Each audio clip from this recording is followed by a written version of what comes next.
Welcome back to Rubber City Poker.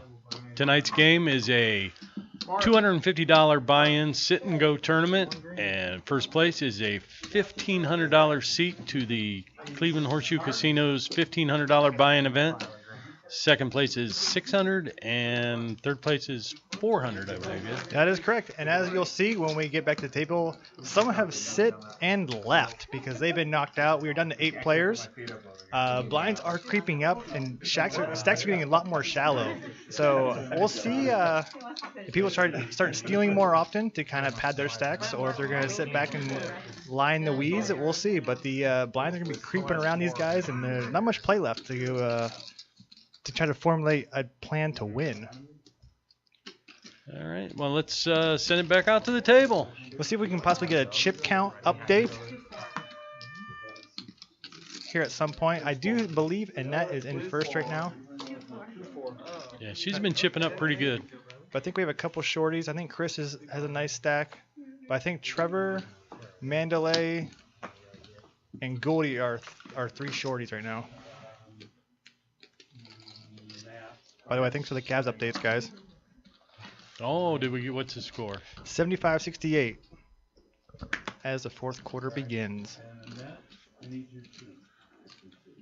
All right, now we're good. 1100. People just keep tooting that horn out there.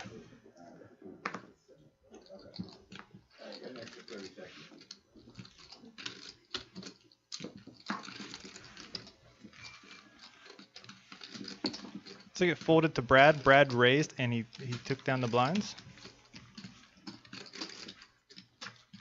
Yeah, I couldn't actually follow the action there. Sometimes it's too quick for our own good. Is that correct? Yes. Yeah.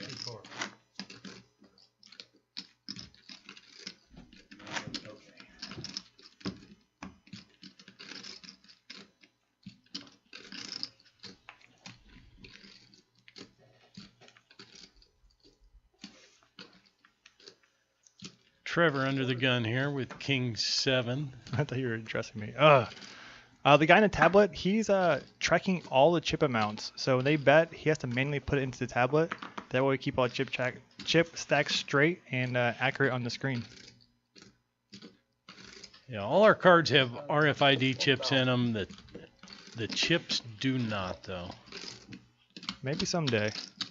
The technology is quite expensive, and it still hasn't really been figured out. All right, we don't have Mandalay's cards. There they are. Ace 10. Check, check. Surprised Mike didn't bet that flop, but here's a little tidbit of information for you guys. I think they came together. I don't think they're playing soft or anything, but I think Mike might know how Mandalay plays, and I think Mandalay might know how Mike plays, so that might slow them both down. And Mike's going crud. I could have won that pot 3 different ways.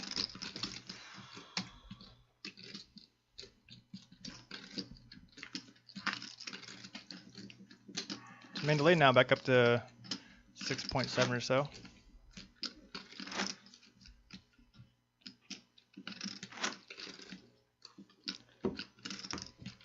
Uh-oh. Day Shift in the house. Day Shift played in our stream last week. He played in a 2-5 game. He's a regular at the Cleveland Casino.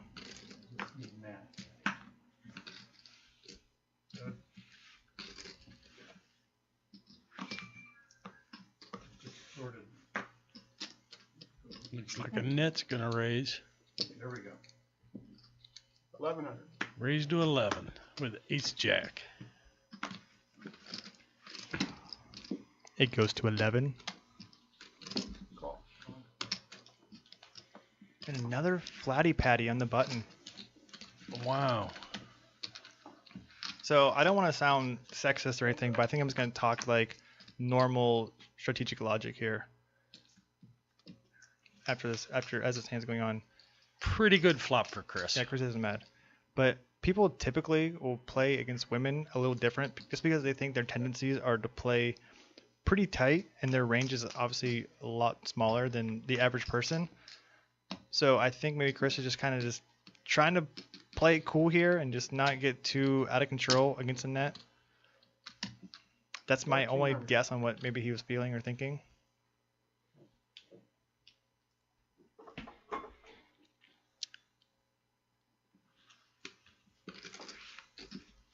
See what check, bet, fold. Yeah, and that only evidently had one out, the king of hearts.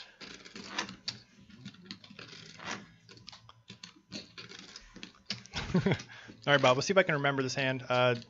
Dan was in the booth for that one, I think. So I was. You were in the booth here, for yeah. sixth hand. Okay, so if I miss anything, you have to remind me.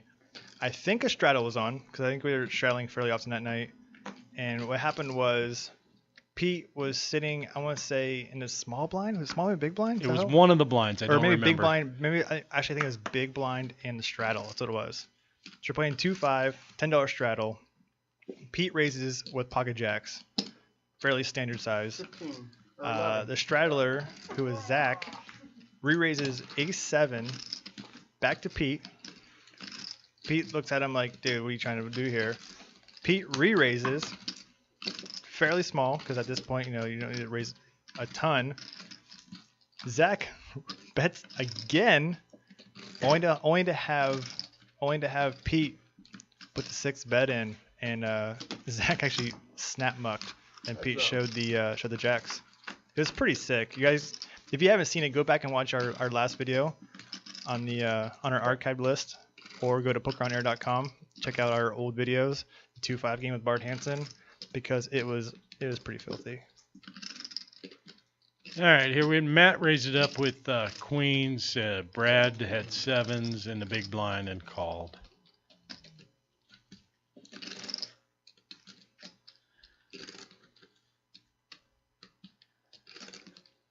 Brad checked here, and Matt's bet 1.7. How many times? I mean, Matt has had monster pairs. Like, how many times today? And Brad several times now has had mid to small pairs and made the call and then had to fold on the flop. I pulled a quad. It was coming. Runner.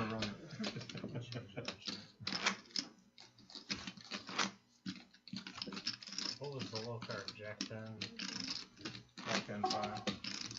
5 deuce. No, runner.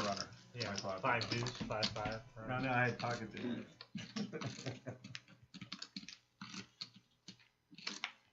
All right, and that's going to be first act here. UTG. Matt probably has like queens or something.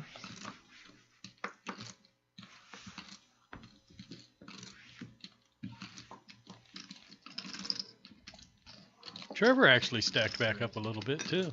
Yeah, his double up that he had against who did he double up against? Do you remember? I do not. Oh, it was Chuck. That's what it was. It was ace, Yeah. ace jack versus jacks. So he That's actually right. he almost got healthy enough to be back in the back to starting stack, but not quite. That's right. I remember that hand now. Again, I'm not rooting for Trevor to bust, but I would love to hear some of his stories from the playing the Heartland Booker Tour. Like how many events has he played? Knowing he's made 2 final tables, that's pretty awesome. Wonder where he finished at him too. I'm guessing he didn't win any of them because he probably would have mentioned that. Yeah, that would have been one of the first things we probably heard.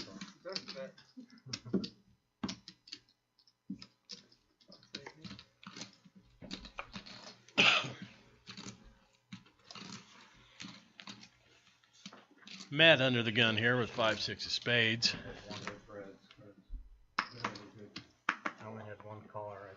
I bet the flop and the turn without looking at my hand. Then on the river, the board was like queen, 3, 3, 4. Trevor again picks up a hand.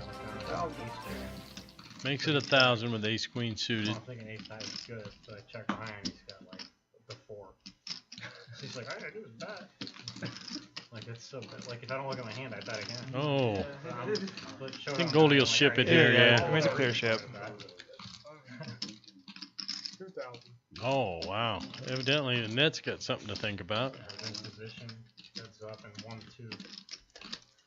2. If she knew what their hands were, I think she beats him in the pot here. Yeah, but Trevor's been agreed. If she knew, but Trevor has been fairly snug for the majority of the evening, and raising the shove. Even if the shove was small, fives aren't really the best.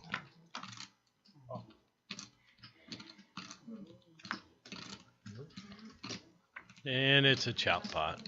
Everybody loves a chop pot.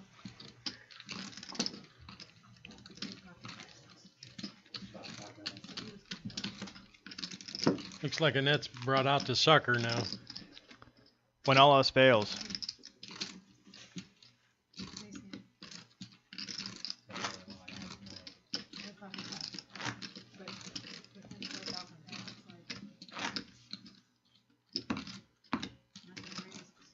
We did ask Annette, however. People were asking earlier if Annette could take her main event seat buy-in and spread it out amongst other lower staked events. And answer is no. Kind of what we thought. So she's a part of a league, and the league kind of dictates that if you win a seat, you have to go play. 11, man. Thanks for catching that, mister. I was paying homage to Stapes, not copying. Hey, I wanted him. Yep. I thought it would be so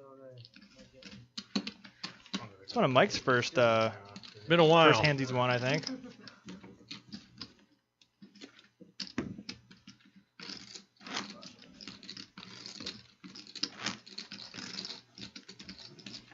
Things slowing down a little bit here. All them crazy hands and monster flops we had there. Yeah, we haven't seen quads in a while now. This is crazy.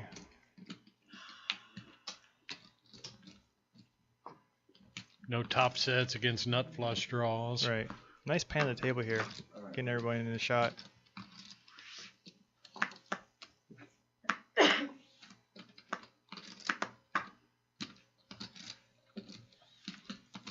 Nobody's really gotten out of line though. I mean, the only one I can really think of is when Annette raised 10-7 of clubs under the gun +1. And then flopped it. Well, yeah, I mean, I guess if you're going to do it, you might as well do it.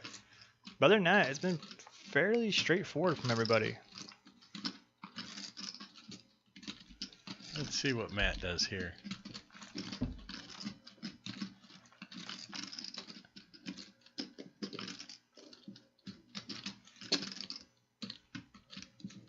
Raise.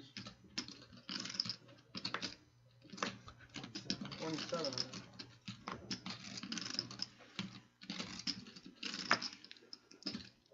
He raises it down and Did somebody just face plant into the, into I the camera? think so. I think Golf Ball Paul just made a face-to-face. I wish I could have seen that.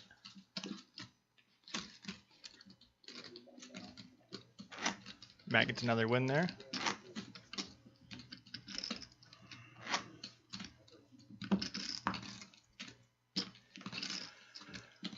Yeah, I'd have paid good money to watch that.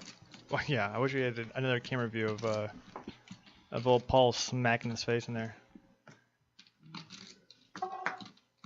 Good. Mandalay with Ace King. Raise. Raised to 15. 15. Brad lets the King 10 suited go. Yeah, I mean, she's only open. I think it's maybe the Yeah. second time she's raised.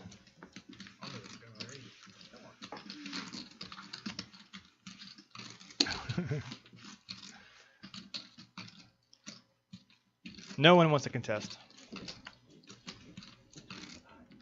Yes. I wish Chris would keep it down so we could actually hear the action. Spider-Man. All right, we're going to sweeten the pot here a little bit. B-Million, you jealous? I know you're a. Oh, there it goes. I know you are a superhero fan. You could have been winning a Spider-Man Pez dispenser. This Sweeten the Pot is brought to you by someone's wallet because they bought us some Pez for this hand.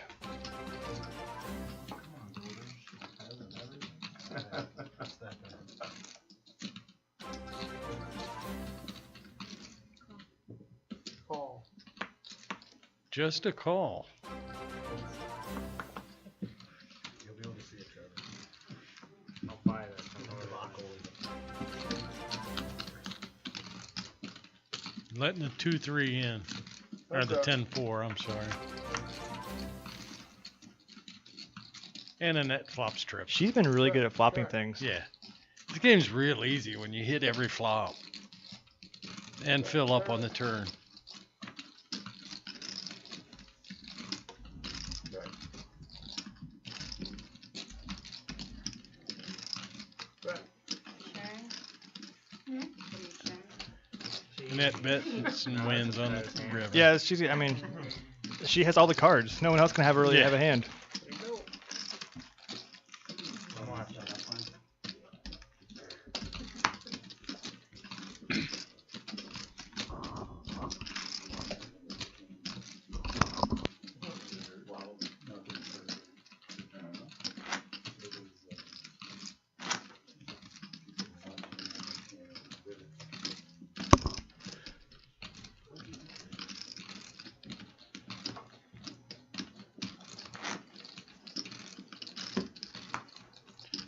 All right, Bradley under the gun here.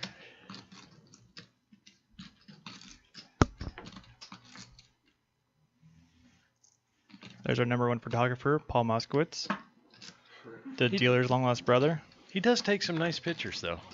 All in and out. Goldie's all in, the King 10 suited. People wish him good luck. They don't mean it. The 6 is just insta-mucks. 22. Oh, no, it didn't. It disappeared there for a second. Isn't 22 your favorite Taylor Swift song? Mine? Yeah. Okay. You don't have to be coy. The 6s just fold? Yeah, it did fold. I thought it insta-mucked, but he did fold. Mike's really playing it close to the vest. We're actually wearing sunglasses inside because it actually is really bright in there. If you sit at the table for a little while, you will notice that your eyes are kind of affected. So some of these guys have played here before, and they are aware of that. So they are donning the sunglasses. Great. But it was still the best I've had in a while. What's the game next week? Same thing? No, I haven't decided that yet. Wouldn't be a bad idea. All right, Goldie under the gun here with Ace Jack. I'm sure he's going to ship it again. All in. Okay, instant replay.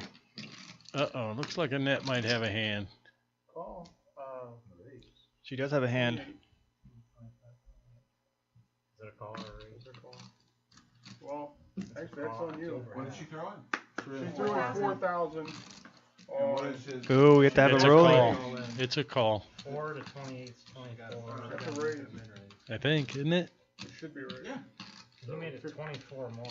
She only made it He made it. 16 more. No, he made it 28, which is 24 more. Yeah. It's a. I She don't only know, made it actually. 12 more. She needs to get It's a at least call. halfway Wait, there. no, Is no, she no. halfway there? She is halfway. She's exactly halfway there. Alright. No, it's got to be the full way there. 24. That'd be 12.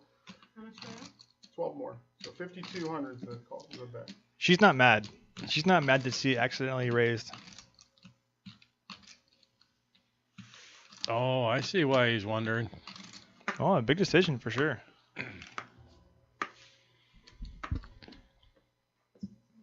There's like the peak, the re-peak. Oh my gosh, everywhere. Making noise. It's dramatic. Holy cow. I mean, I don't think Chris is gonna full round right here. No, I think he and Annette are, I think, the top 2 chip stacks. So I don't think he's gonna goof around too much.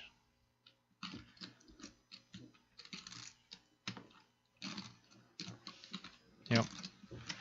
He says peace out. I was gonna say that pretty well takes away most of Goldie's outs, doesn't Yeah, it? Goldie's he's not looking too fresh right now. King versus Ace Jack. I had ace queen. B Million, dude, you're the best. Your chat humor's on par. There's 2 7s for you, Frank. Oh, sorry, ran out of 7s. Did you intend to raise it? And then that fills up on Annette's the river. got all the That's kings. what I thought. Colin. But I thought And we lost another one. We're down to 7. Another one down, another one down, another one bites the dust. Bum, What is it, bum, Mark? bum, bum, another one bites the dust. I thought you were going to sing another one rides the bus. 3-6, guys. Ooh.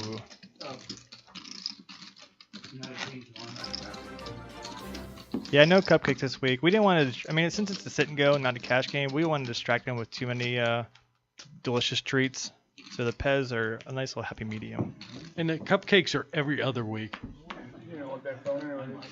We're going to have Goldie sit down here and talk a little bit with Trevor. Yep, we're gonna have our first interview tonight. So let's get Goldie saddled up, and I'll ask him a few questions. If you guys in the chat have any questions, ship them my way, and I'll do my best to answer some of them.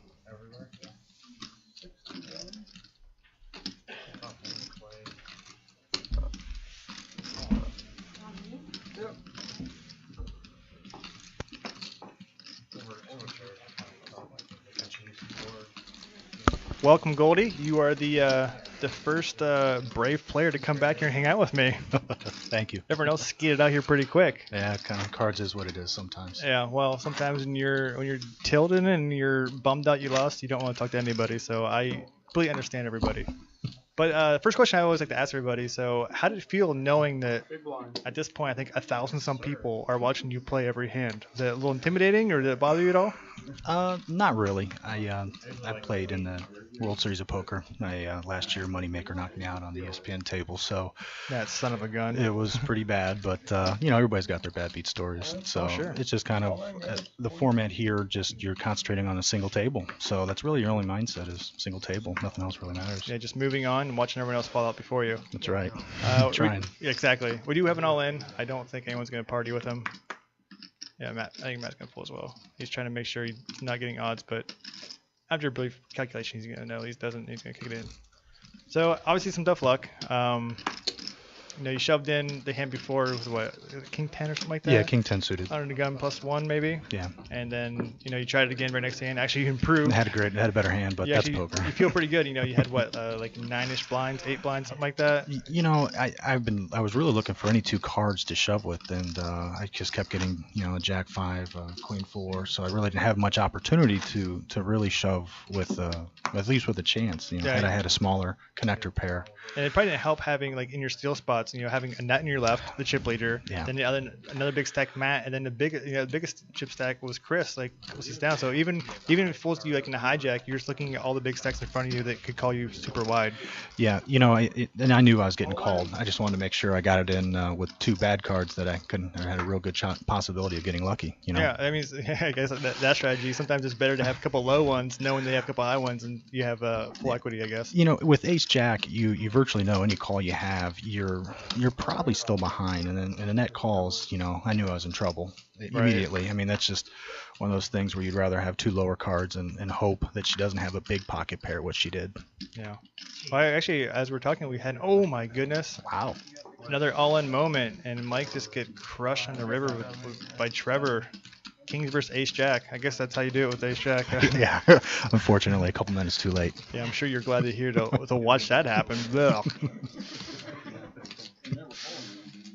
Trevor's played in quite a few tournaments, and he's had some great finishes. So a lot of times the poker gods get even one way or another. That's true. Yeah, I mean, he started off pretty bad. He actually got put in a couple 6 spots. Like we had 10s on like a 7-high board versus queens, I think it was. So I mean, that'll do you dirty. So it's nice to see him jumping back up. Yeah. Even though I am curious, I want to talk to him about some of his other adventures that he's played. But so you said you played in the World Series. Is that last year you said you played? Yeah, I've played in it a couple times, but the main event last year was my first one, and a lot of good stories. I played against Sexton and Moneymaker day 2 on the final or on the ESPN 1 table. So I'm guessing when you playing the main event is obviously a lot of people's bucket list.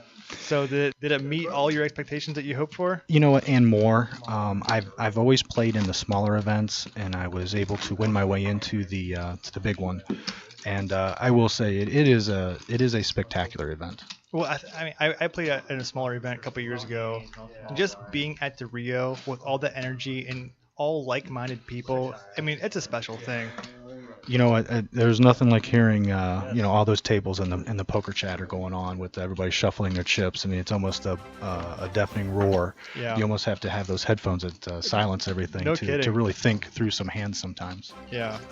My brief little moment of sitting with Fame was I sat with Mendon Master for maybe 20 minutes before he busted. Like he sat down, he late regged. played for about 20 minutes, drank a beer, and took off. So that was my limit of hanging out with a celebrity. But yeah, I actually, when I went out there a couple years ago, I went a day ahead of time, and it was during the one drop. So Yeah. I'm essentially just on the rail watching all of my idols in one spot. I literally walked into the poker room, walked into the Amazon room. I turned the corner. The first person I locked eyes with was Phil Ivey. Like it was like so surreal. I'm just like, and I was by myself. Like I went out by myself, and it was just like it was the coolest thing just to go. There's Ivy. There's Daniel. There's Doc Sands. Like I was like, I wasn't aware that the one drop was going on at the time. And I was on my phone like, what is going on? And I'm like, oh, of course, yeah, the one drop is amazing. 14. The professional poker players, the Helmuths, Negreanus, during that tournament, they're just extra friendly. I can't say enough positive about them. I know some of them get bad raps for being the poker brat and things like that, but they all take pictures. They realize that is a definite bucket list for a lot of people, and they really cater to those people, and I commend them for it. Yeah, I mean, you listed, Daniel and Phil Helmuth, definitely two of the best poker ambassadors. I mean, Yeah. Phil traveled the country playing smaller buy-ins, basically shaking hands, getting out to that poker public that, have read his books, that have idolized him, that have watched all of his shows. It's just amazing that they can, reach back to the community like that and be so cool. Yeah. So as we grind down now, do you have a favorite you're picking to ship to sugar here? Well, the table right now, I still think there's a feeling out process with some people, believe it or not. I think the aggressive have dialed it back a couple notches. Now everybody has a pretty decent stack to where if you're going to get in the pot, you better commit to it or you're going to lose a good percentage of your chips. Yeah. And that's, it's really going to, I think there's going to be a big tidal wave here and probably another blind level or two where you're going to see some big action. Oh, that's kind of what we're talking about. The fact that we didn't have any bust outs for so long, I was like, once they hit, they're going to come in rapid succession unless each bust out kind of goes to a different person and the chips keep bouncing out evenly. But if we still have the top tier of stacks versus the bottom tier, it's going to be hot and heavy here pretty quick. Yeah. I was actually just dying to know. I was in a hand. I had nothing, queen four, and just playing around because I was really card dead, and so I was really wondering what the guy had, and he shoved all in over top after he limped, then called, then checked to me. So if you remember the board, I believe it was. It was nothing. It was 6, 7, 8. Somewhere around 6, there. 7, 8 with 2 clubs. Yes. He had 9, 10 of clubs. So he flopped the joint Gotcha. with a gut shot straight flush draw. Yeah, and it felt like, you could have got all my money, with just a minimum bet maybe, but for him to shove all in over top of me, boy, sirens go off real quick. Yeah, how we kind of broke it down was the only thing we could think of is he was hoping that maybe you had some sort of ace high flush draw versus his flop straight, and Gotcha. obviously his flush draw would have been meaningless at that point, or the fact that you see bet the way you did, maybe he thought maybe you did have the overpair, Right. even but by chance having a set or something like that. Yeah, But, because virtually, it just even top pair, you're no good, so it's kind of, it just was shocking to me. It just didn't make sense, and that's why I ended up folding. Well, actually having absolutely nothing is why you fold. but you're saying basically, even if you have If I had 2 queens in that spot, even that you Right. might find a fold in that Right. situation. And the big pot I got in with a net real early on, where I think I had ace king at flop top pair with nut flush draw. There was 3 clubs on the board. How that hand really panned out. There was just so many different hands that could beat me. It was hard for me to call, even though it was a min raise that she did on me in the end. There was a not to mention the flush draw, which I thought she had when she checked on the turn. After the turn, I thought, well, maybe, and that was kind of my feeler bet. And so, still wondering what she had on that. I'll let you know as soon as the hand's over. So, Gotcha. as the action goes, it folded to Trevor on the button. He raised it up with 8-9. Kind of what I thought might start happening. People getting a little more after it on the button, and Brad repops it pretty big to 3.3, and Trevor quickly folds. So anyhow, that hand. So she limped under the gun. I believe it was a raise by someone in mid-late position. You flat called out of the big blind with ace king. Yep. She flats, which turned out to be pocket 3s. So she flops a set. Gotcha. I think she led into you. You called with top pair, nut flush draw. Turns another 3. So she makes quads in the turn, hence the check. and then then you end up betting river and she raises, but Yeah, there was just a lot of hands that beat me, and I was like, wow. But what do you do? That's just the luck of poker, I guess. yeah, I guess you don't put her on pocket threes in that spot just No. because it's so unlikely. But pocket fours makes sense, definitely. Limp calling under the gun. Yep. A lot of people play their small pairs like that. Yeah. What confused me was that she did check after the flush came on there. So that made me think that she had the flush, to be honest. And here she had the set. Right. So Annette did not fold here. She called. So Trevor is ratcheting up the aggression right now. I'm actually really excited about this. It's going to change the dynamic of the game quite a bit. Annette is going to peel with ace king. So Annette really hasn't shown down any hands. So the fact that, I think we talked about a little bit ago, people kind of give women that certain kind of image, and they think, well, if she's playing, she has the goods for the most part. So I think that's probably pot control by Trevor on the turn by checking back, but at the same time, he can't feel super strong about his 10, or at least he doesn't feel super strong about it. But once she checks turn, I think, who she called? Is that what it was? Annette bets river, and then Trevor quickly calls.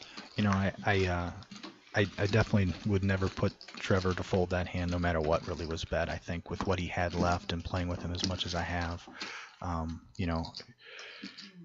it's hard at this stage of the game where all those chips are pretty even. I think Annette, we played her in another league, and she can be fairly aggressive and go after the pot at times. But I definitely agree with your assessment that sometimes women do have that view at the table. And especially until you get a couple hands underneath them, to get a feel. But when you don't get the showdown, you really there's just the great unknown. Absolutely, yeah. Which is funny because Annette's played plenty of pots tonight, so you think that kind of mindset would go out the window, but I think she's still holding on to it a little bit longer. But I think we're gonna get Paul back in here. Thank you so much, Goldie, for hanging out with us. Thank you for having us, guys. Your insight was awesome, and best luck to you. Are you gonna go out for the WSOP this year at all? Yes, I am. Yeah. Cool. Well, good luck to you out there, Sue. Thank you much. You got it.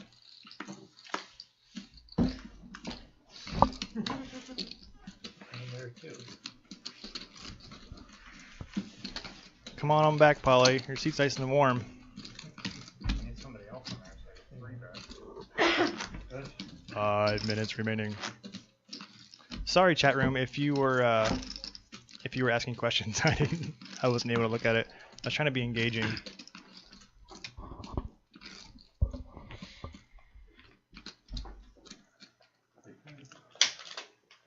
All right, we got Trevor under the gun here. And number one in your hearts. Trevor's chipping up quite nicely. Yes, he is. He kind of just, he obviously was a little unlucky early on, but as of now, he's kind of changing that gear. And, Is that a walk? it was. Wow. That's the first one tonight, isn't it? Yeah, I think so. Unless I missed one, but I think we should have the rule though. If you get a walk, you do have to get out of your chair and do some Walk sort of around the table. No, you go walk it out, like in the rap song. Pop and lock, as they say. I mean, it's fine. It's not bad. It just changes a little bit. Brad with ace jack here under the gun.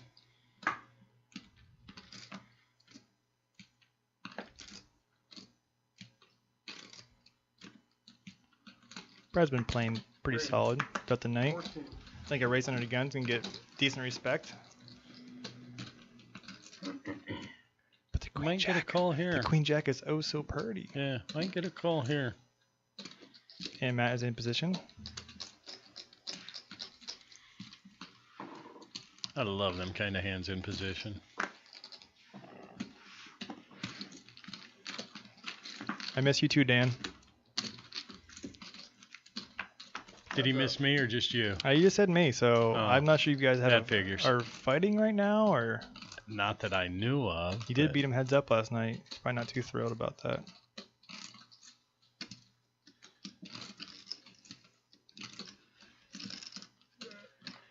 Brad makes a C bet here and a Matt with top pair. So last week Bart was talking about like not having to always c-bet. And this might be a spot where it maybe not be the best idea. Just because that flop smacks Matt pretty square. Like I think he calls with a lot of king queens, queen jacks, ace queens. So I think maybe a check and then redecide maybe slightly better than c-betting here. And 42. Matt re-raises. So now Brad's in the cage trying to figure out what that could do with his hand.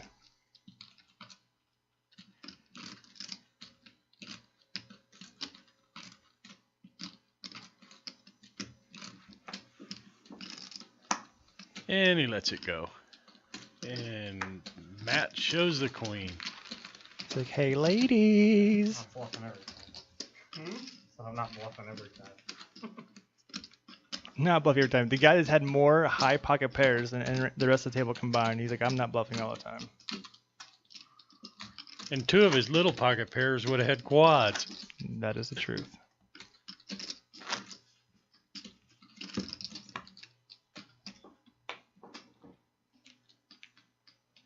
All right, we've got a net under the gun. Utka. Jack 8 off. You have me? Good. I don't know if you said good or if you said something else. Chris with king queen Raise it up. I had another monster. raises it. 12. Trevor with ace king. Let's see if we see another flat with ace king. Oh. Yes, we do. Interesting. So this one I can kind of understand though.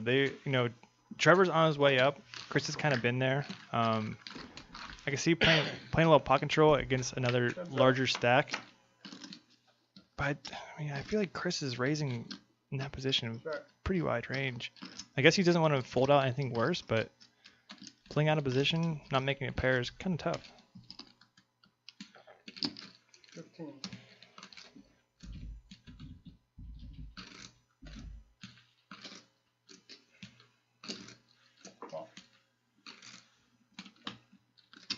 I guess he has plans. Bet and a call. See if Chris can fire another shell here.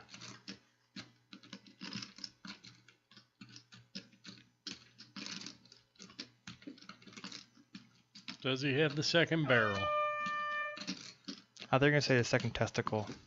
And he checks.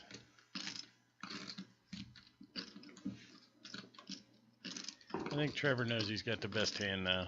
4 and 8. Yeah, I feel like Chris, giving up on the turn, I don't think you can bet many rivers, especially like a 5 of clubs. Unless he's like trying to rep some sort of like ace 5-ish type hand that I think waving the white flag on the turn is. Yeah. I mean, once you let that turn he, go. he checks and holds his cards over the muck, knowing that they're no good. 4 and 8 now. Yeah, it's hard to make any bet there that makes sense.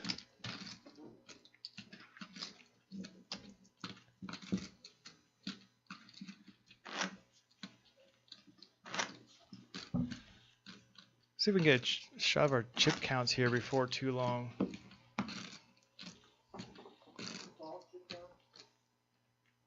Well, we got Matt under the gun. He's got 18,000. 8 to go. Good call. Pause for 1 second. I didn't mean to Hold up the game. throw a wrinkle into the situation there. I don't think it was you. Well, I heard Len yell at Paul Oh. for chip counts. 16. Maybe next hand. Mandalay makes a min raise. Alright. Ace 10 suited.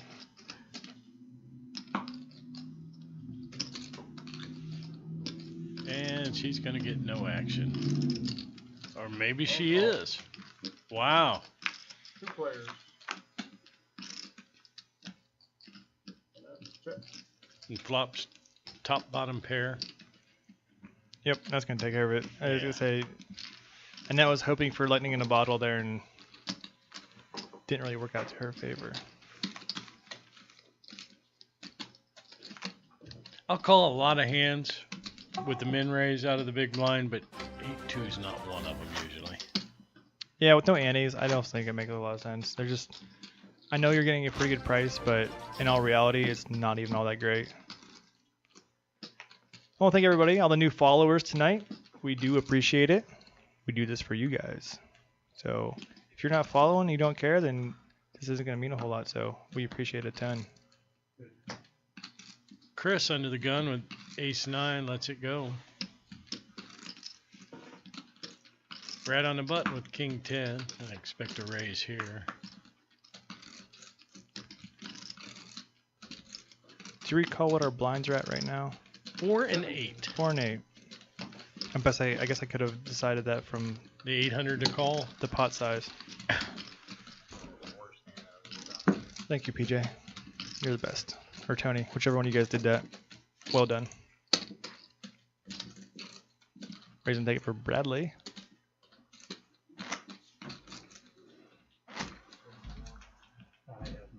So what are we down to now? What, 6?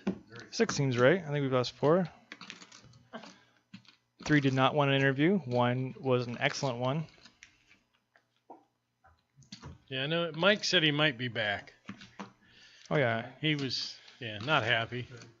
Which, understandable. absolutely. Brad with another raise in hand.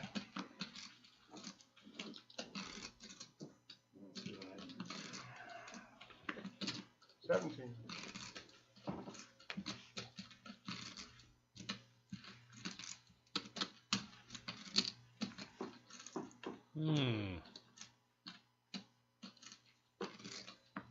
So Chris and Brad played together last week in the 2-5 game. So if Chris went back and watched that, which I assume he has, he does have a good idea of probably how Brad plays. At least, how many hands do you think we played last week? That's probably what? 25 an hour, maybe? Maybe. It's about 100-ish hands, I guess. So I guess he has 100 hands. It's so funny to think about, like, we played for 4 hours, and they have maybe 100 hands on each other. Think about playing online, you have, like, so many more. 10 times that, at least. That's if you're one-tabling. They are playing for a $1,500 seat in our local casino, which is the Horseshoe Cleveland. We have a quarterly event coming up in May. So the buy-in is $1,500. So each person tonight bought it for $250. First place getting that seat at $1,500. Second place getting $600, and third getting $400. And bragging rights.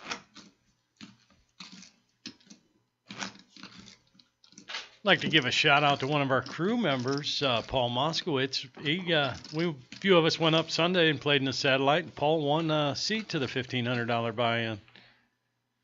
They paid top 10% of the field won seats, and Paul made it. By the skin of his teeth. And went into the final table, the final 10, and I think 8 got paid. And he went into short stack and made it through. So Chris has kind of a tough spot. So he has Mandalay on his immediate left, so he knows he can steal her blinds whenever he wants. But he has Trevor in his big blind, and that's not quite as easy. You know, Trevor's well aware that Chris is going to be opening super, super wide on the button. So this is kind of the same situation as last time when Trevor had ace-king. Yeah, he doesn't see Chris bet elected this to time. c-bet last time, but this time he passes on it.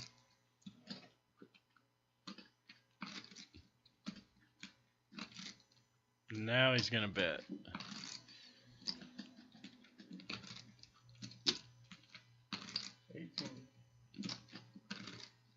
So about half pot. I think it was half pot exactly. Trevor makes a call. Trevor does have the check mark. Doesn't necessarily mean he's going to win the hand, though. Let's see how this plays out on the river. Well, if Chris is at all repping hearts, they just got there.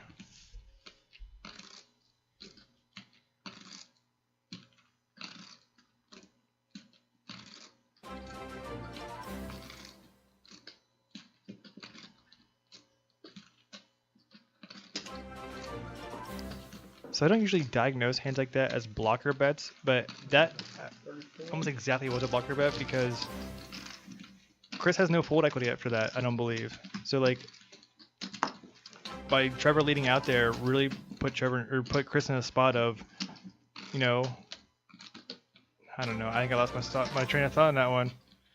I Pick up where actually I left off. understood. He's throwing the bet out there that basically most of the time you're throwing a bet out there that you're willing to call if the other player made or close to it. And a lot of times you'll get him to fold, especially when that scare card comes out there. Yeah, I don't even know if I'm believing what I'm saying, but the size of Trevor's bet definitely indicated that he probably wasn't going anywhere. But at the same time, it kind of locks down Chris into not getting too out of line. A little bigger raise than we've been having there. Small pair, big raise. Put that in your notebooks, everybody. People love to do that.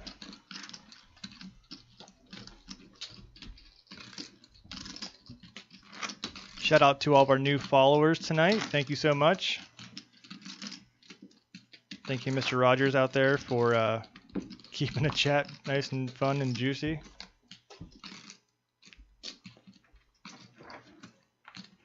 Let's see, Matt under the gun here. Let's see what he's got.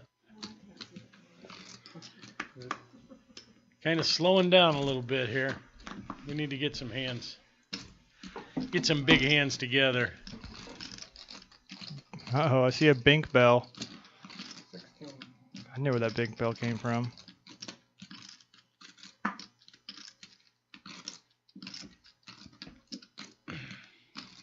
Trevor raises a button. Brad picks up ace-6 suited.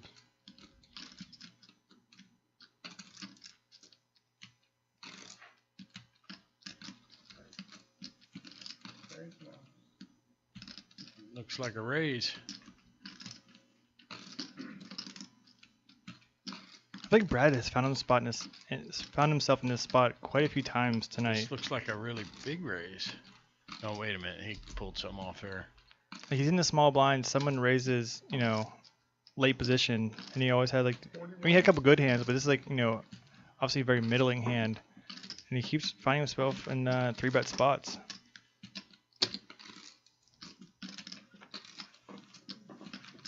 Where did that Very cupcake come nice. from? There's a cupcake? I see a cupcake. Oh, That is nutso. But while you have a second, I'm sure you saw the graphic on the screen, pokerfitness.tv.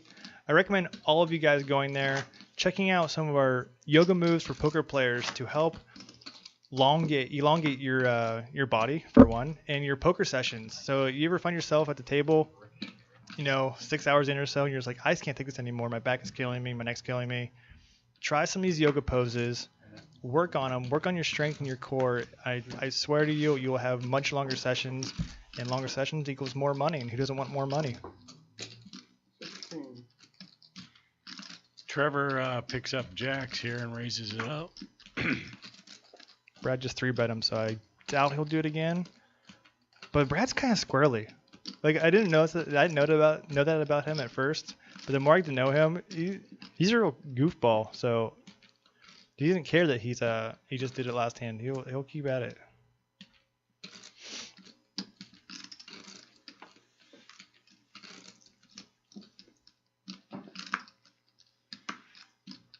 And looks like he's going to take it down. Yep. I tell you what, this is right here is where we need the antes. Yeah, it would help. I mean, we've seen a lot of like good hands versus garbage hands, but we did see a 3-bet 2 hands ago. But antes would be fun. Yeah. You know, because we have 6-handed. You know, right now if we had $50 or $75 ante, kick that into the pot with every person. You know, stealing makes a lot more sense at that point. And it looks like we're going to sweeten the pot here. A little Captain America Pez dispenser going out to the winner of this pot. This is getting me hyped for the Avengers movie. That's another reason I took next week off, too. Oh, you big dork. Can I go with you? Sure. And yes, Hey, I am a dork. Hey, chat room. Let's all go see the Avengers together. Let's go fill out a theater. Sounds like a good time. Yeah, looked like Brett gonna step out here. 16. Dude, these cupcakes in the chat are blowing my mind right now. You guys are sweetening the chat. Get it? Sweetening the chat. Oh, man. Sometimes it's like too funny for my own good. Matt's getting after Brad here. He's done this several times out of the blind too, and with a late position raise, and he's re-raised out of the blinds. So this is a situation that, you know, if you're 3-betting 5-5 out of the small blind, I feel like your hand kind of becomes irrelevant. So in my head, it's like, obviously you're only gonna flop a third 5. Ooh, He wants the Pez dispenser. I thought he was like giving a little attitude about the about giving him his chips, but either way, that's awesome. So if you're re-raising 5-5 out of the small blind, obviously making a set is just so infrequent. So with that logic, you should be raising anything. So if you think Brad's full of it, 3-bet the guy, you know, in position, out of position. So either way, but it looks like Matt's gonna get after it right away. Yeah, he's wasting no time. I don't even think he's gonna bother putting the candy in there. Working on it, Pez over here. Netting the cutoff with ace-8. Well, lets it go. Matt picks up 6s on the button. Well, it looks like cupcake from here. Sorry, chat room, for being a dum-dum. They being mean to you? No, they were just setting me straight. You're right.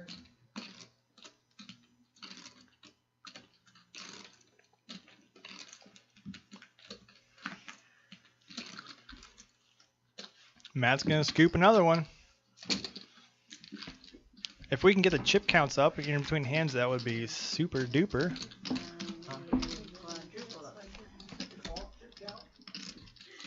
Chip count? Fold on 20 minutes. Please? Anybody like one? Magic words, please. I wish there was some way we could do it back here. Cupcake and a bear trap. Sounds like a bad ending to somebody. Especially if they go in face first. Card protector.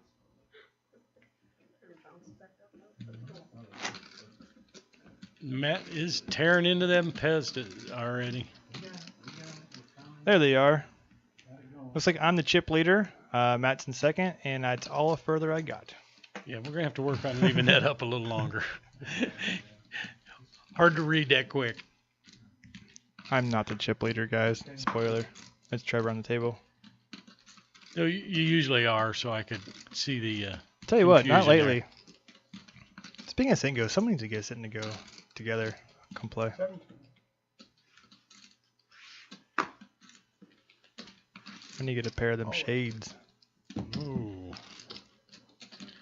Brad raised it up, and Chris So- moved all in. So Brad is getting 3-bet, like, I'll just say it, like a mofo, and he can't be loving it. But at the same time, Chris has just not been being goofy at all. Yeah, that's just too big a percentage of his stack to call there, I think.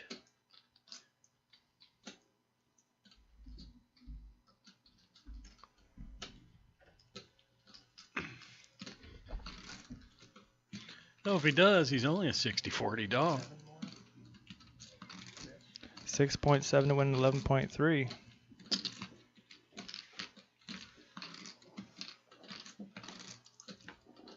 One last look. Let's see if your theory's right. He took the card protector off. Well, yeah, it's a little different in all-in situations, but I don't think him and his cards are friends anymore. What do you think, chat? Will he or won't he?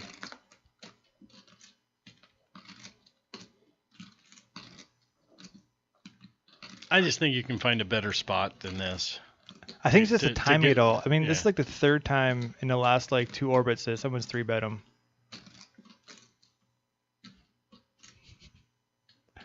I love our regs in chat. You guys are awesome. I get a won't. I get a won't. I get one will. I get a hell nah.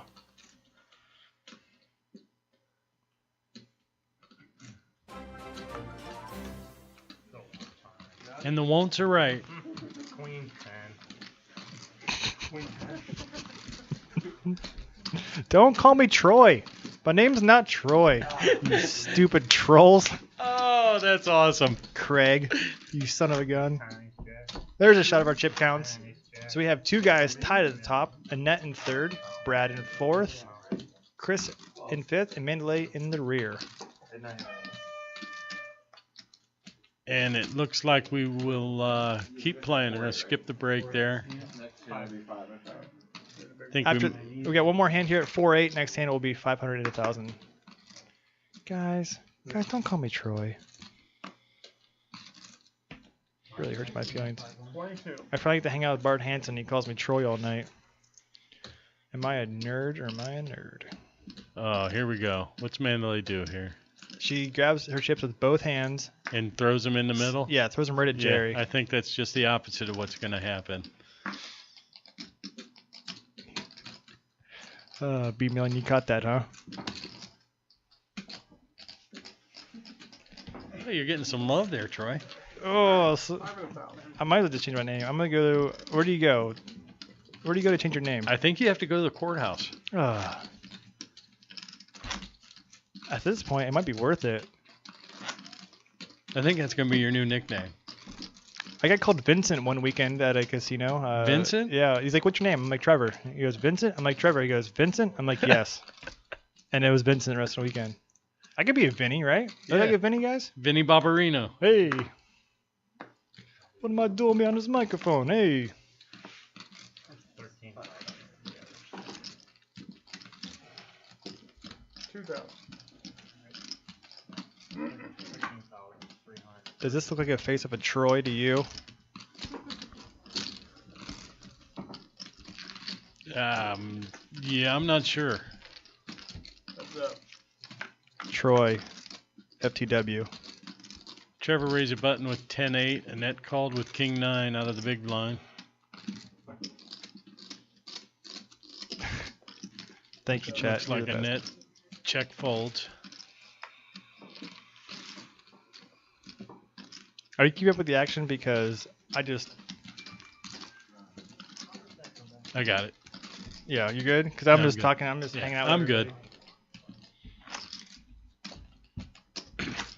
Yeah, Trevor's really chipped up quite a bit from that start he made. He's up, I believe he's chip leader now, 21,000.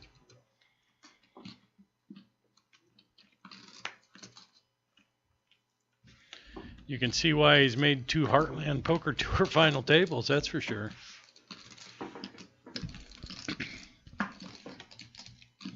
Brad lets a button go this time. Ooh, there it is. There's Troy's favorite hand right there. Net raises it up. And Matt's got an ace. Yeah, she's getting about twice what you do. Or no, half. I thought it was the other way around. Annette really went downhill. I didn't even notice that. Must have been just a slow drain, huh? And he lets the ace go. And that game mad respect tonight.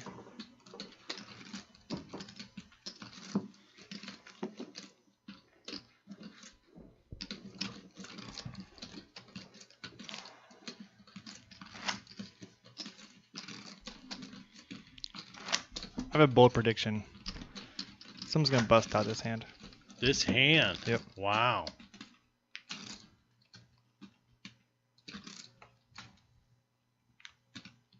That is a bold prediction. Why not? These are the kind of things Troy does. I'd have went with this level. What's up, Nick? We gotta get your butt back on the show. Oh, Nixon. Annette picking up aces now on the button. And she's gonna bust somebody. 37. Wow. That's a big race. Oh, my prediction fell short. Troy says, ask any question you'd like.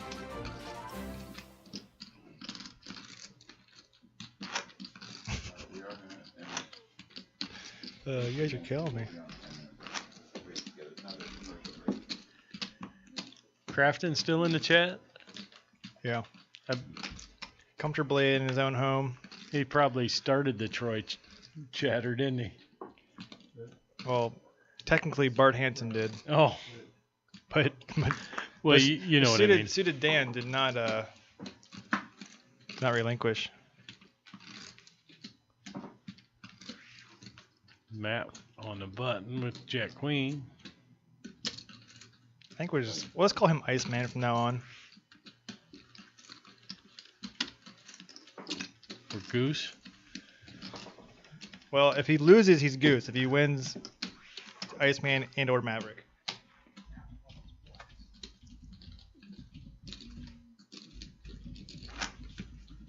He's chipping up pretty good here too.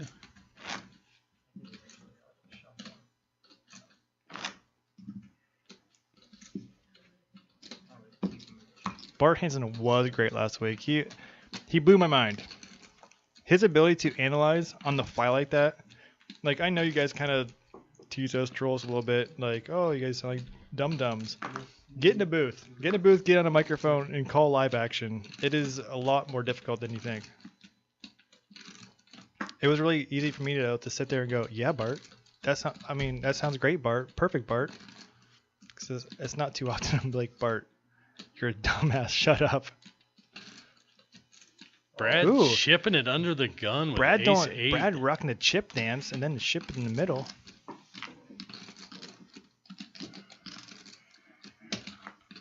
And he takes it down. 6-5. That one. The other one's gonna go. 6-5 suit is not bad, Charlie. I wish I could have this chat just like printed out, like just like a short novel, and I could just reread it later on. You guys are insane. I wish I could see it, but then I get too distracted. The Poker Clueless, welcome back. Haven't seen that name in a couple weeks. Can we get a shot of the blinds real quick? Can we throw it up on the screen? Is that possible? I think they're still 500, 1,000. 500, 1,000. Yes, they are. One in doubt. Look at the pot and do some math. Chris all in.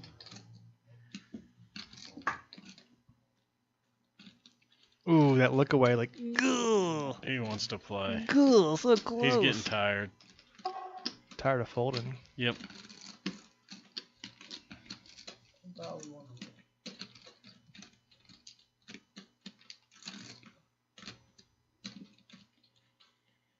Yeah, sometimes you just get sick and tired of having to fold, and you just say the hell with it.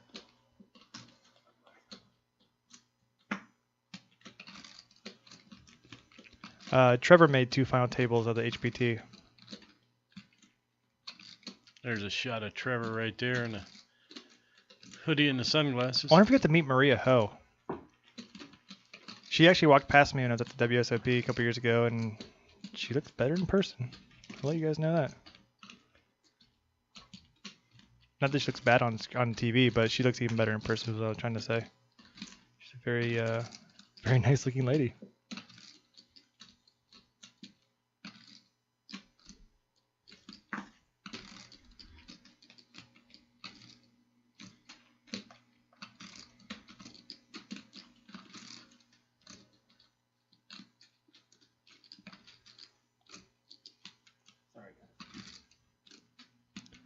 I think Brad's technique is to let the blinds go up to like 10,000, 20,000, and it's just a free-for-all.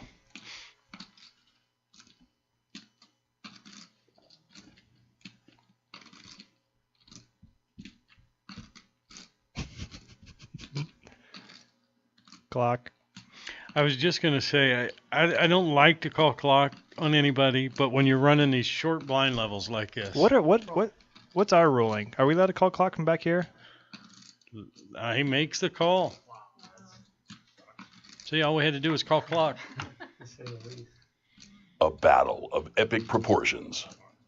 Oh, and Chris flops the queen. It's coming. It's coming. It's coming. Oh! Oh, no, didn't come. 2 pair for Chris. 2 pair. That's a good call. Chris got 2 pair. And I think the chip lead now. With your stack. No, I think Trevor might still have. Trevor had over 21. That makes sense. We are pretty good at poker. I think it's 9 big blinds.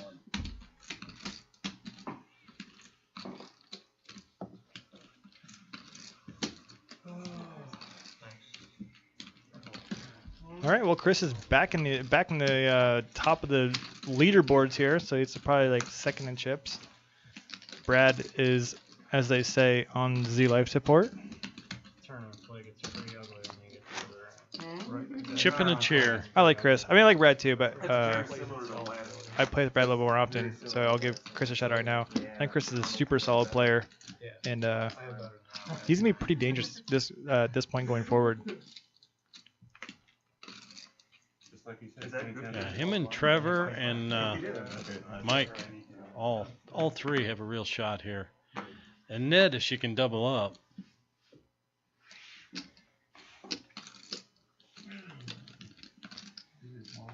Trevor is down to under 20,000 now. Cheers, you a cheap player. He just went through the blinds. That's right. Raise it up. Raise it up. So Trevor folded. Brad shipped to Sherbert in the middle, and I'm guessing in that's called already, right? Yeah, there you go. They're upside down. Brad's gonna need a king or a 7.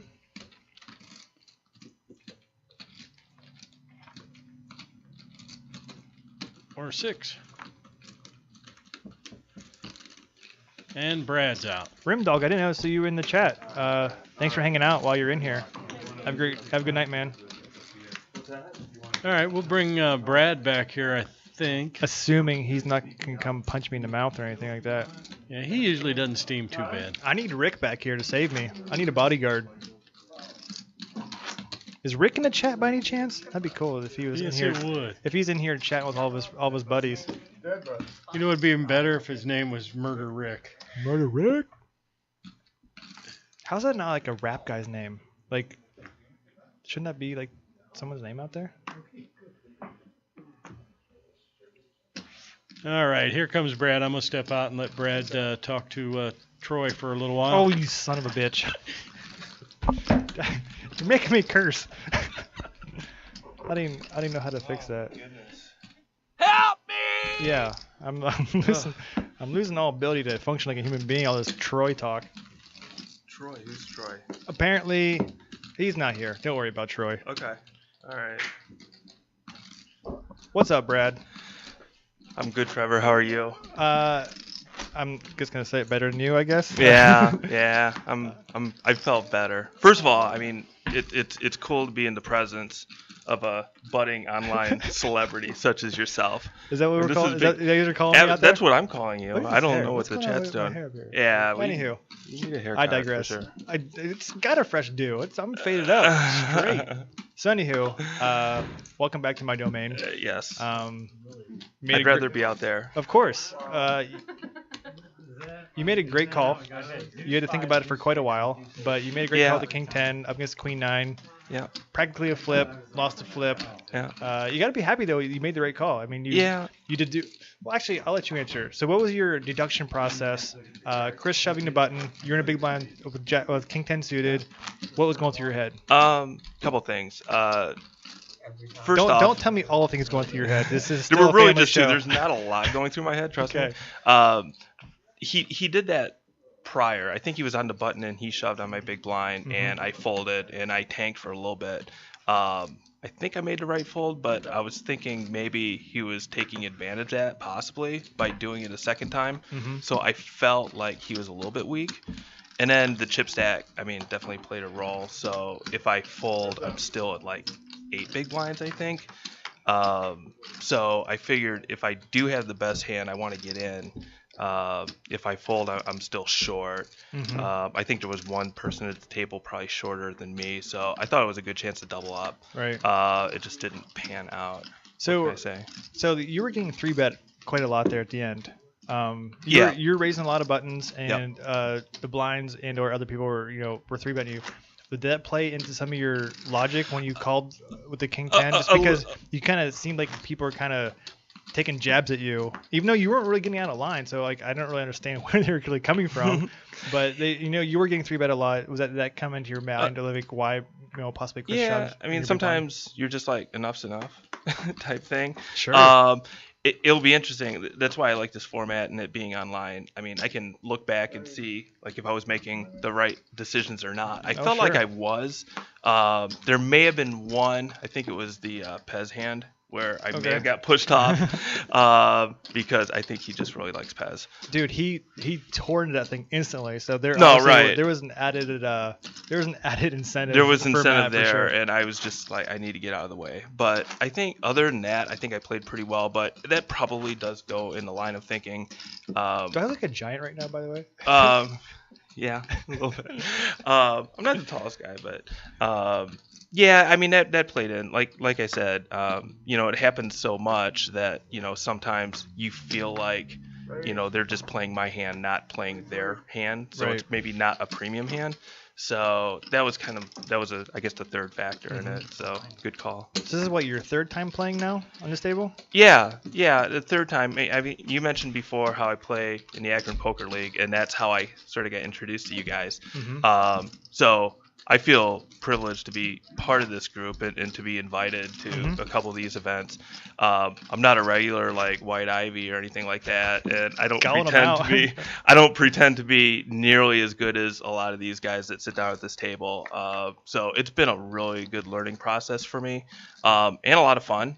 And hopefully I'm able to come back at some point. Yeah. So, I mean, just to kind of talk about that learning process, what has come in your learning process? Like what steps have you taken to improve your game outside of, rewatching our shows or anything like that? Really, at this point, this has really been the only opportunity for me to do that. I'm not a regular player. I mean, I don't want to call you an average Joe, but you have the 9 to 5 that you work and you do your thing and you play poker on the side. Yep. Whereas some of these guys, this is kind of their living. It's funny. I mean, the stories that I hear from last week, there were a ton of great players at that table, and even today, talking about going to the shoe. And as a matter of fact, last week I think a bunch of people, at about midnight, they were like, "Oh, let's go shoe." Yeah. I would love to be able to do that. It's just not in the cards on a Tuesday for me. night. Yeah, exactly. So I don't get that practice. So a lot of it, I'm learning sort of on the fly. And to your point, Chris just got there to knock out Mandalay. Oh no. He was probably sitting in a big blind to call. Well, he's running well.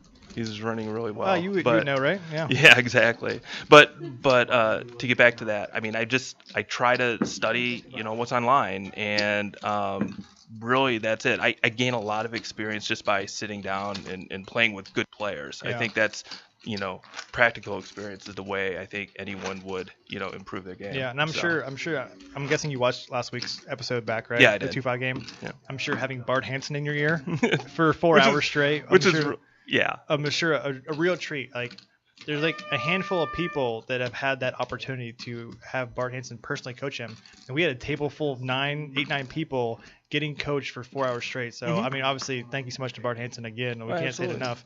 But it has to be super cool to be one of the guys that's actually out there. It is, and when you see the hands, played back, and you hear what he says, it really makes a lot of sense. Yeah. And you don't really think of it that way, but he puts it in a perspective where you're like, yeah, why didn't I think of that? So yeah, it's pretty amazing. Hopefully you can take that to the table and kind of have that thought process.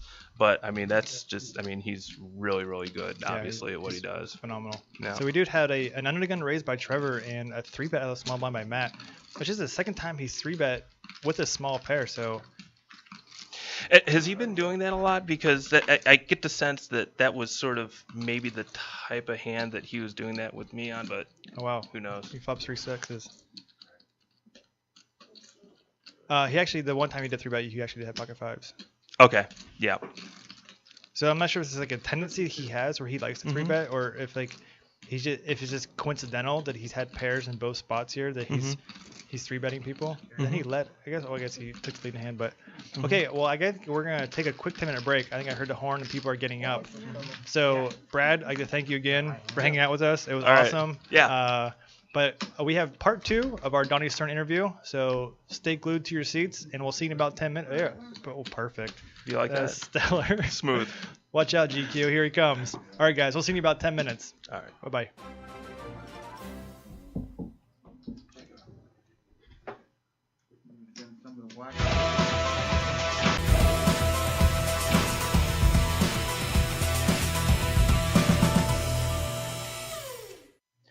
Welcome back from break, and we're going to continue our interview here with Dani Stern.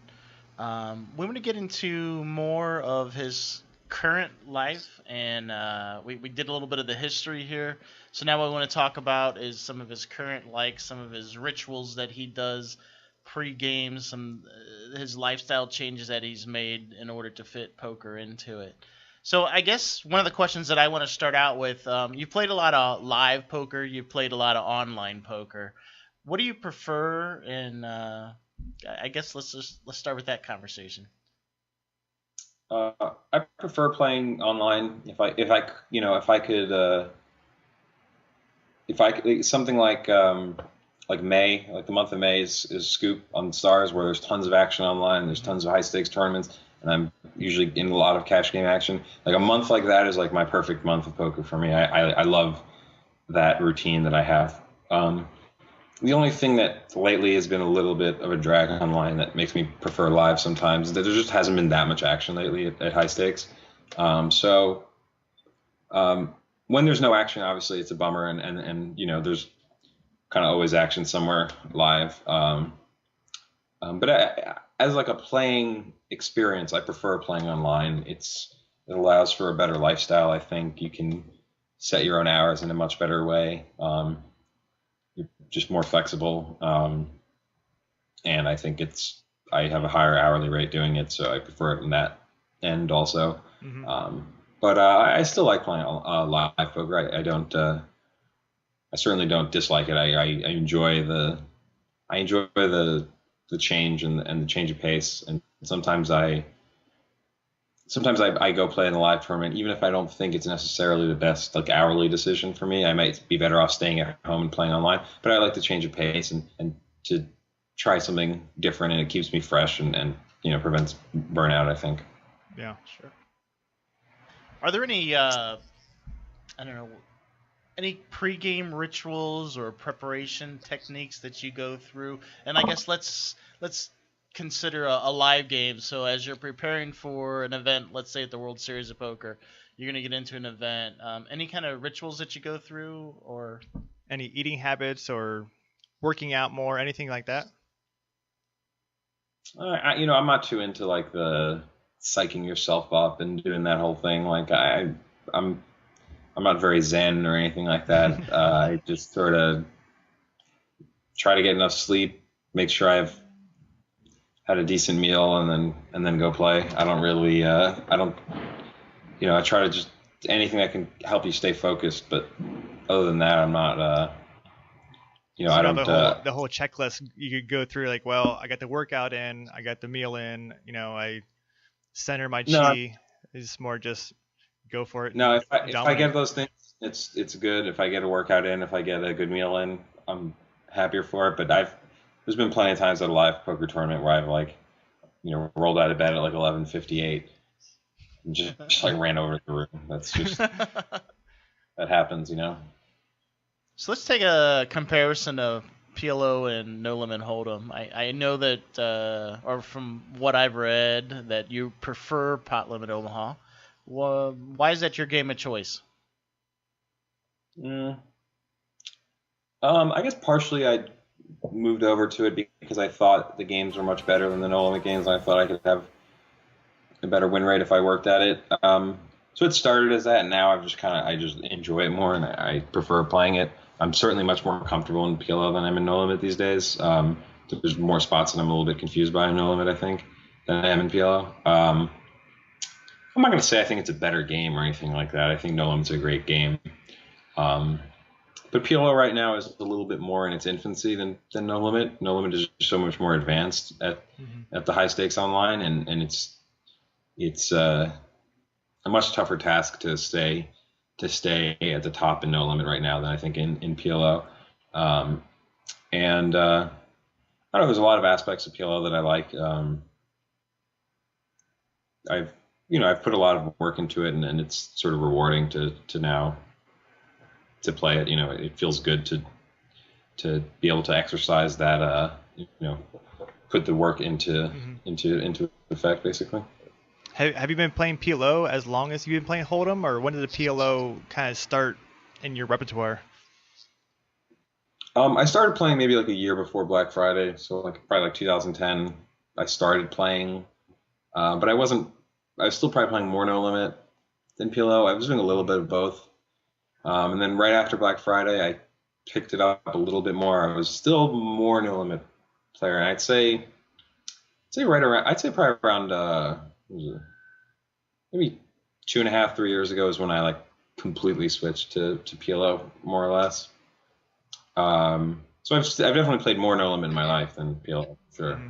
I was trying to think back if they had any hands on 2 months 2 million of you playing any PLO pods, but I think they mainly showed you playing mostly Hold'em for the majority of it all. I was mostly playing Hold'em in 2009. I played I started dabbling in PLO, but really didn't know what the hell I was doing. But I mostly just started dabbling just because all my friends were starting to get into it, like Emil and Brian. I was gonna say, was Jay and Emil, were they playing a lot of PLO back then, or were they kind of getting you into it, or? At that point, Emil was almost already completely into PLO. He didn't play many. He didn't play much No Limit anymore after that. Around then, and then Brian had always played both from the beginning. And Jay never really got too into PLO before his retirement, whatever you want to call it. Yeah. Where he moved on. Full on to the movie business. Yeah, he went from Hold'em to films. I went from Hold'em to from Hold'em to holding a camera, apparently. I see the connection. Yeah, you got that? Hey, so, you go got ahead. it? No. No, well, speaking of Black Friday, though, were you actually living in America when that happened, or were you living outside of America at that point? I was living in New York when Black Friday happened, so it was a pretty big shock, slap in the face. Yeah. So what was that process like? At what point were you like, I just pick up and I get out of the United States? How was that process for you? The initial shock was kind of crazy. I think people were just panicked and had no idea what was going to happen. Mm-hmm. It took a little bit of time before everybody was like, okay, hold on, we can just move. We can just go out. There's that option. But at first, nobody was even thinking. Everybody was just like, oh my God, this is this is the end. It's all over. So obviously we went through that for a while. And then I think it was probably by it was April 15th, right? And then the World Series started a little more than a month later.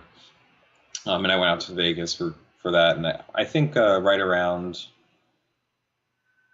I don't know, maybe early into the World Series that year was when I had already, at that point, already finalized my decision to move to Toronto from New York. So I was already starting to put together a plan to relocate, and I moved by I was in Toronto by the end of August. So not too long afterwards. I mean, obviously the World Series took up a chunk of time, but basically as soon as it was over, you're out and you're ready to work on your craft in another country there. So was it more of a reaction of, hey, all my money's locked on the internet, or more, hey, I can't make a living anymore? I think it was more the second one. It was more the taking away the ability to play, and that was more of the shock. Because money, you can lose money, and I've lost tons of money before. I've never been locked out of my account though, and prevented from playing online. I think that was more of the shock, and it was more of not just on a personal level, but as a member of the poker community.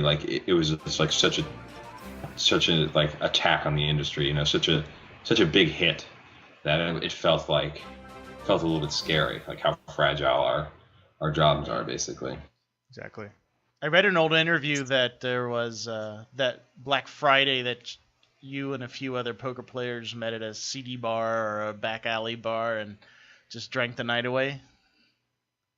Yeah. I guess it was pretty early into my Twitter days, but obviously we knew we had to go to we couldn't go somewhere nice on a night like that. You have to go to you had to go to a real dive bar. It has to match your mood for sure.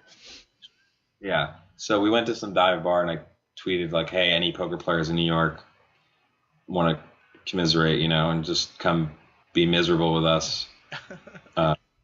Here we are. And a bunch of people came, I think 10 to 15 poker players just randomly showed up. Guys didn't even know. Because imagine a lot of them were doing the same thing. They were just, sitting around by themselves drinking and just wondering what to do. And it was kind of a crazy atmosphere. It was almost a humor to it, like a